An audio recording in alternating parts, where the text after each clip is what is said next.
अब बात करते हैं बारिश से हो रही तबाही की। इस वक्त पूरे उत्तर भारत में ज़बरदस्त बरसात हो रही है। ज़्यादातर इलाकों में बाढ़ के हालात हैं। जम्मू कश्मीर, हिमाचल, उत्तराखंड के कुछ इलाकों और नॉर्थ ईस्ट में तो हालत बेहद ख़राब है। आज सबसे बुरी खबर माता वैष्णो देवी के दरबार से आई। माता वैष्णो देवी यात्रा मार्ग पर बड़ा हादसा हुआ। इस हादसे में 8 लोगों की मौत हो गई, 14 श्रद्धालु घायल हैं। यात्रा मार्ग पर अर्धकुंवारी के इंद्रप्रस्थ भोजनालय के पास लैंडस्लाइड हुआ। जिस वक्त पहाड़ से बड़े बड़े पत्थर आकर यात्रा मार्ग पर गिरे, उस वक्त वहां करीब 1.5 दर्जन श्रद्धालु मौजूद थे।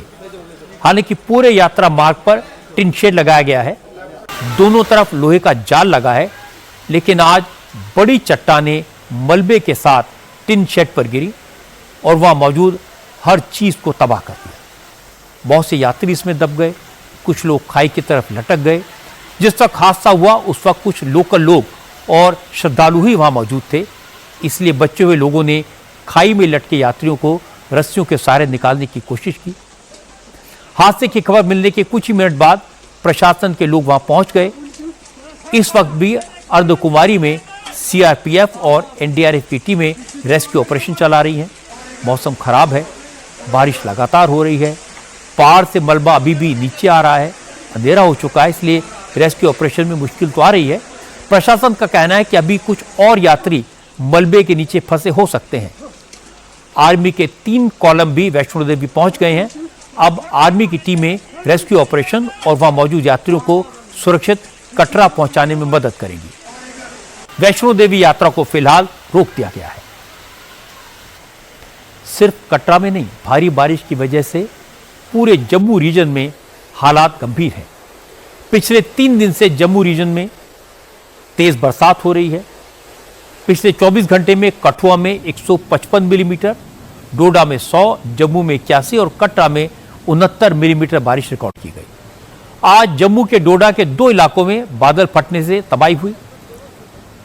डोडा के थाथरी में 1 दर्जन से ज्यादा मकान बह गए और 3 लोगों की मौत हो गई। सबसे ज्यादा तबाही चेनाब नदी के आसपास के इलाकों में हुई है। क्लाउड बर्स्ट की वजह से किश्तवाड़ डोडा के बीच नेशनल हाईवे 244 और डोडा के 3 फीट ब्रिज भी बह गए हैं, 3 फुट ब्रिज भी बह गए हैं। और चिनाब नदी के रौद्र रूप को देखते हुए चिनाब के पास वाले इलाकों से लोगों को हटा दिया गया है। प्रशासन ने इन इलाकों के आसपास की सड़कों पर ट्रैफिक मूवमेंट रोक दिया है। 3 दिन से लगातार बारिश जारी है और बीती रात काफी ज्यादा बारिश हुई है। स्पेशली हमारे जो चिनाब रिवर की सदर्न इलाके हैं, जिसमें आपकी सब डिवीजन गंदोह, ठाठरी और भद्रवा आती है। इसके अलावा क्लाउड बर्स्ट की 2 जगह से रिपोर्ट आई है, एक चारवा से और एक आपका मरमत से। इसके अलावा जो आपका NH है वो भी एक क्लाउड बर्स्ट में वॉश हुआ है 244 में, उसमें भी हमारी टीम लगी उसको रिस्टोर करने में। जानी नुकसान हमें अभी तक 3 रिपोर्ट हुआ है। 15 रेजिडेंशियल हाउसेज को डैमेजेस पहुंची हैं। इसके अलावा हमारे 3 फुट ब्रिजेस हैं जो मोस्टली गंदोह एरिया में थे, वो वॉश अवे हुए हैं। जम्मू श्रीनगर हाईवे पर भी ट्रैफिक रोक दिया गया है।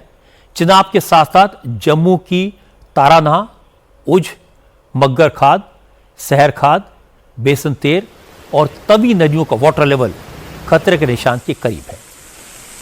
तवी का पानी जम्मू के लो लाइंग एरियाज में घुस गया है।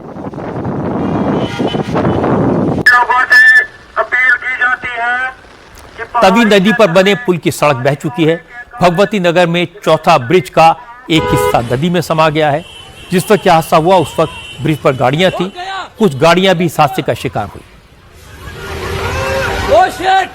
ओ बाहर निकलो, निकालो, ओ बाहर आ जाओ, बाहर आ जाओ, भैया, ओ बाहर निकलो, ओ निकल जाओ, ओ गाड़ी छोड़ो, भैया बाहर निकलो यार, ओ बाहर निकल यार, ओ बाहर निकल, बाहर निकलो, बाहर गाड़ी छोड़ो, बाहर निकलो, ओ पीछे आ जाओ, पीछे उसको, ओ बाहर निकाले, निकाले भैया, कुछ करो, इनको निकालो, ओ बाहर आ जाओ, बाहर आ जाओ भैया, ओ बाहर निकलो, ओ निकल जाओ। जम्मू शहर में क्या हालात हैं उसे समझने के लिए आप ये तस्वीर देखिए। ये जम्मू रेलवे स्टेशन की पार्किंग का वीडियो है। इस वीडियो में पार्किंग में खड़े सारे वाहन, यहां तक कि बड़ी बड़ी बसें भी डूबी हुई नजर आ रही हैं। भारी बारिश और बाढ़ के खतरे को देखते हुए 18 ट्रेन को रद्द करना पड़ा। जम्मू के कई इलाकों में लोग सैलाब में फंसे हुए हैं। जम्मू के गाड़ीगढ़ इलाके के घरों में अचानक बाढ़ का पानी घुसा।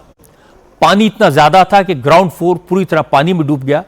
लोगों ने छत पर शरण ली, रेस्क्यू के लिए सरकार से मदद मांगी। उसके बाद आर्मी की रेस्क्यू टीम वहां पहुंची। करीब 30 से ज्यादा परिवारों को इस इलाके से रेस्क्यू किया गया। रेस्क्यू किए गए लोगों में छोटे छोटे बच्चे भी थे। लोगों ने कहा कि जम्मू में ऐसा मंजर पहले कभी नहीं देखा।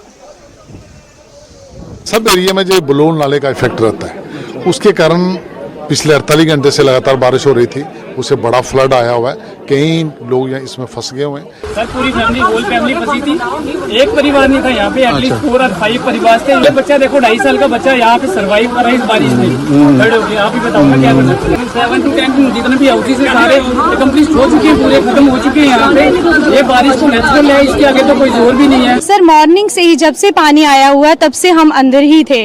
पानी का बहाव इतना तेज था कि हमने रिस्क नहीं लिया बाहर आने का। हम लोग अंदर ही रहे और हमने हमारे जो हेल्प नंबर थे, हेल्पलाइन के नंबर, हमने सबको कांटेक्ट किया और किसी तरह से हमारे तक हेल्प पहुंच गई। सर बहुत ज्यादा डिफिकल्ट हुआ। हमारे अंदर तो हम सेफ थे तब तक जब तक अंदर पानी नहीं आया था, लेकिन जैसे ही पानी अंदर 3-3 फुट तक पानी पहुंच गया, फिर हमें थोड़ा सा रिस्क लग रहा था कि हम बच्चे के साथ कैसे बाहर निकलेंगे। जम्मू कश्मीर जैसा हाल हिमाचल का भी है। भारी बारिश और लैंडस्लाइड की वजह से हिमाचल प्रदेश की 795 सड़कें बंद हैं। मंडी धर्मपुर नेशनल हाईवे 3 और औट सैनी नेशनल हाईवे 305 बंद है। ब्यास नदी में आए उफान की वजह से चंडीगढ़ मनाली हाईवे का एक हिस्सा आज बह गया। मनाली में रात भर हुई बारिश में ब्यास नदी किनारे बना एक मल्टी स्टोरी होटल और 4 दुकानें बह गई। नदी के तेज प्रवाह की वजह से सड़क जगह जगह दरक गई। डर की वजह से लोग अपनी गाड़ियां और ट्रक सड़क पर ही छोड़कर भाग गए। सड़क टूटने की वजह से ये गाड़ियां नदी में समा गई। वोल्वो बस अड्डा और ग्रीन टैक्स बैरियर वाला पूरा इलाका ब्यास नदी में समा गया है। बारिश की वजह से ओल्ड मनाली को जोड़ने वाला ब्रिज भी टूट गया है। मनाली की तरह कुल्लू में भी ब्यास नदी का रौद्र रूप देखने को मिल रहा है। कुल्लू में कई मकानों को ब्यास नदी ने अपने में समा लिया। हालांकि खतरे को देखते हुए प्रशासन ने नदी किनारे बने घरों को कल रात ही खाली करा लिया था, इसलिए किसी तरह की कैजुअल्टी की तो कोई खबर नहीं है। लेकिन मनाली, मंडी और हिमाचल के बाकी इलाकों की तरह कुल्लू में भी प्रॉपर्टी का काफी नुकसान हुआ है। पहाड़ों पर हुई जबरदस्त बारिश की वजह से ब्यास नदी और कुल्लू के छोटे छोटे नालों में भी बाढ़ आ गई है। इस वजह से कई इमारतें खतरे में हैं। धुंधी और अंजचनी महादेव में बादल फटने से हालात और बिगड़ गए। इस बार मौसम विभाग ने अच्छी बारिश की भविष्यवाणी तो की थी, लेकिन हालात इतने बिगड़ जाएंगे इसका अंदाजा किसी को नहीं था। जम्मू कश्मीर, हिमाचल, उत्तराखंड और नॉर्थ ईस्ट के अलावा गुजरात, राजस्थान, महाराष्ट्र, पंजाब, पश्चिम बंगाल, बिहार, मध्य प्रदेश और उत्तर प्रदेश के कई इलाके बाढ़ में डूबे हुए हैं और मौसम विभाग का कहना है कि बारिश का सिलसिला अभी कुछ दिन और चलेगा। इसलिए सबको सावधान रहने की जरूरत है।